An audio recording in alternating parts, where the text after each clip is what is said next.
This again, obviously, the view, you know, how do you create a room around a view? Because the view ultimately will be the focal point, but it's going to overshadow most of what's in the room. How do you get your furniture and your design to compete with that view? Or is it a competition situation? A huge problem. This client was a single man. He was about 45. And when I walked into the new space with him, it felt almost sinister because the views were just, it was like you were about to be sucked out. So it was exciting. But, you know, it was so high. We were on the 68th floor overlooking the city. And it was powerful and cold, like very exciting. But I could always imagine coming home from a date, coming to his home as his date, and you walk in and suddenly you're like, wow, this place is really big and really cold and really It's a little scary. American Psycho. Yeah, It really I'm is. not ready to walk out in my bare feet and my little bathrobe and think, what have I done? And so that told me the space needed warmth. And one of the ways to do that was to work with every texture I could possibly get in this room. Though he wanted a pretty coherent and modern color scheme. You know, everything was brown, cream, gray, beige, with like a couple shots of teal. But if you look at it's a linen woven rug, so it really crushed. We have lucite, we have silver leaf, we have antique mirror, we've got mahogany, we've got dirty brass. There's grass cloth on the walls. There's sheer curtains in the windows. There's a heavy Belgian linen curtain.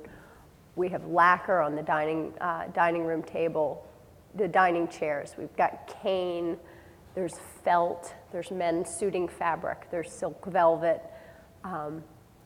If you just count the number of textures in this room, there's the sort of rough-hewn edge of the dining table, there's glass, there's this really weird clock I found in a vintage store that was turned into a coffee table already. I thought it was the coolest thing I'd ever seen. Is that what that small table is? It's a clock. Huh. And we oriented the room inward. You'd always be out looking at the view anyway. But I just wanted somebody to walk in and see the open arms of the sofa instead of that sort of vacuum taking you out over the park. Really, I try to do that in all my jobs. It's just get as much texture in as you can in variations in sheen and the heft of the fabrics versus like tight, fine materials. This room is probably one of my favorites of yours, and it's really, really, really interesting as there's a lot of tricks in this room. Tell us a little bit about starting from the fixtures and going on down, about how you put this room together and what are some of the pieces, where were they sourced from, and what the room's purpose was. Well, if you're looking in this room, your back is to the kitchen, and past this room is their family room. So the children, they had 3 young kids, this was sort of their eating space, and the mom would always be cooking and dropping food onto this table, and it was going to be mayhem, but they wanted it light and bright, and this is a house in Florida. So we used white faux leather on the banquettes and the chairs. So we got our white material, but nobody was going to be able to grind blueberries into it and cause the end of days. But I wanted to spend my money on a few elements, and that was making it an interesting, durable texture on this dining table, which is lava stone. So it looks like one gigantic crackle glazed tile. And that was expensive. That was, I think, about $3,800 or $4,200 just for the tabletop. But then we put it on an IKEA base because it didn't matter. What's the difference? And we found everything else in the room was vintage, sort of old chairs that happened. We just found them in the right lucked out sort of yellow-green finish with little green bamboo. And the light fixture was, I think, $129. And stole the pillows from her mother's house. A great old needlepoint in our colors. And just tried to create a lively, bright, color-coordinated space that was indestructible.